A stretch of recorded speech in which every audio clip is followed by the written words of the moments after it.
Hémogramme ou numération de la formule sanguine. L'hémogramme, aussi appelé numération de la formule sanguine, abrégé NFS, ou formule sanguine complète, ou examen hématologique complet, est l'analyse quantitative et qualitative des éléments figurés du sang, qui sont les hématies, les leucocytes et les thrombocytes. Une bonne technique de prélèvement améliore la qualité des résultats de l'hémogramme. Il se réalise par ponction veineuse franche chez un sujet normohydraté, non à jeun, mais à distance d'une ingestion de corps gras.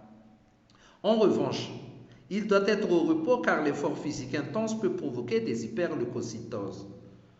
Le prélèvement le plus souvent réalisé par ponction d'une veine au niveau du pli du coude, voire d'une veine du poignet ou du dos de la main si nécessaire.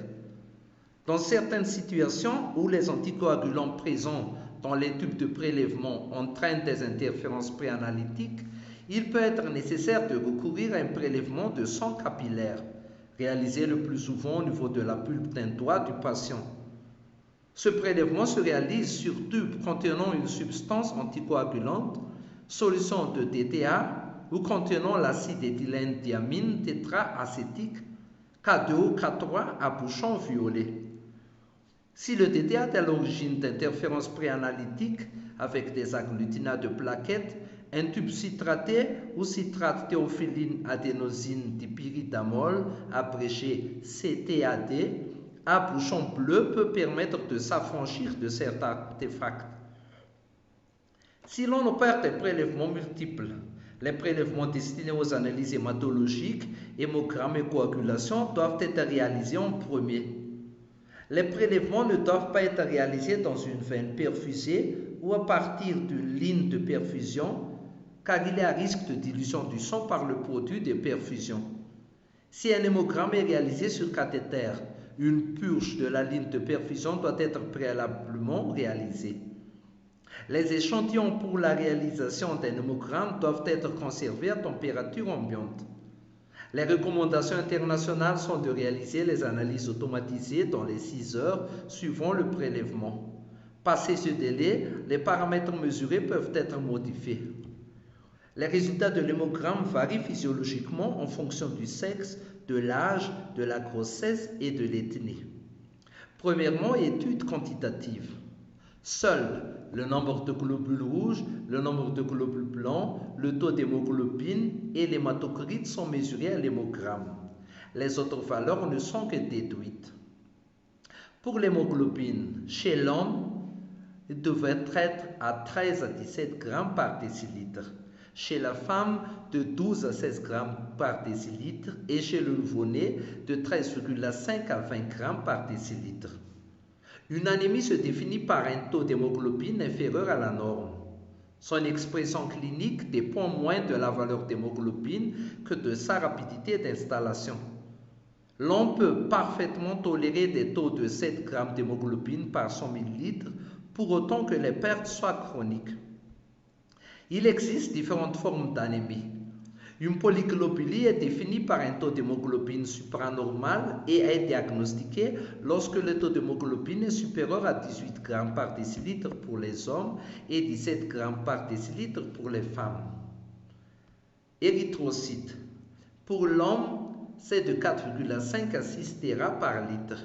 Chez la femme, de 4 à 5,4 téra par litre. Pour l'hématocrite, chez l'homme, de 40 à 54% et chez la femme de 36 à 47%. L'analyse des constantes érythrocytaires est utile et permet de faire suspecter par le médecin la cause de l'anémie. Le volume globulaire moyen ou VGM doit être à 82 à 98 femtolitres ou nanomètres cubes. Le volume globulaire moyen est équivaut à l'hématocrite divisé par l'érythrocyte. Il donne le volume moyen d'un érythrocyte. Un volume globulaire moyen supérieur à 100 femtolitres chez l'adulte signe une macrocytose. Un volume globulaire moyen inférieur à 85 femtolitres traduit une microcytose. Un volume globulaire moyen supérieur à 120 femtolitres fait suspecter une mégaloblastose qui ne peut s'affirmer qu'au myélogramme. Concentration corpusculaire moyenne en hémoglobine ou CCMH qui devrait être de 320 à 360 grammes par litre. La CCMH est équivaut à l'hémoglobine divisée par l'hématocrite. Elle donne la concentration d'hémoglobine dans les érythrocytes en moyenne. Une valeur inférieure à 320 signe une hypochromie. Une valeur supérieure à 360 marque une erreur de mesure car cette valeur serait incompatible avec la vie de l'érythrocyte. Teneur corpusculaire moyenne en hémoglobine ou TCMH qui devrait être de 27 à 32 picogrammes. La teneur corpusculaire moyenne en hémoglobine est équivaut à l'hémoglobine divisée par l'érythrocyte qui donne la masse moyenne d'hémoglobine dans un érythrocyte. L'indice de distribution des globules rouges ou IDR qui devrait être normalement de 11 à 15%. L'indice de distribution des globules rouges mesure l'anisocytose, la variabilité de taille des globules rouges. Il correspond au coefficient de variation du volume des hématies exprimé en pourcentage. Les réticulocytes, normalement de 20 à 120 giga par litre. Les réticulocytes, précurseurs immédiats des globules rouges, sont de très jeunes hématies qui viennent de quitter la moelle pour le sang en circulation depuis moins de 48 heures. Une élévation importante des réticulocytes signe une régénération ou une hémolyse, alors qu'une baisse des réticulocytes signe une anémie arégénérative, traduisant une non-production médulaire. Formule sanguine ou formule leucocytaire, qui sont les proportions de chacun des différents types de leucocytes.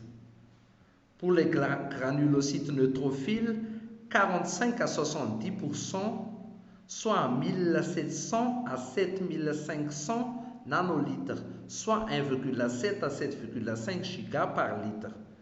Granulocytes éosinophiles, normalement de 1 à 3%, ou 40 à 300 par nanolitre, doit être inférieur à 0,5 giga par litre.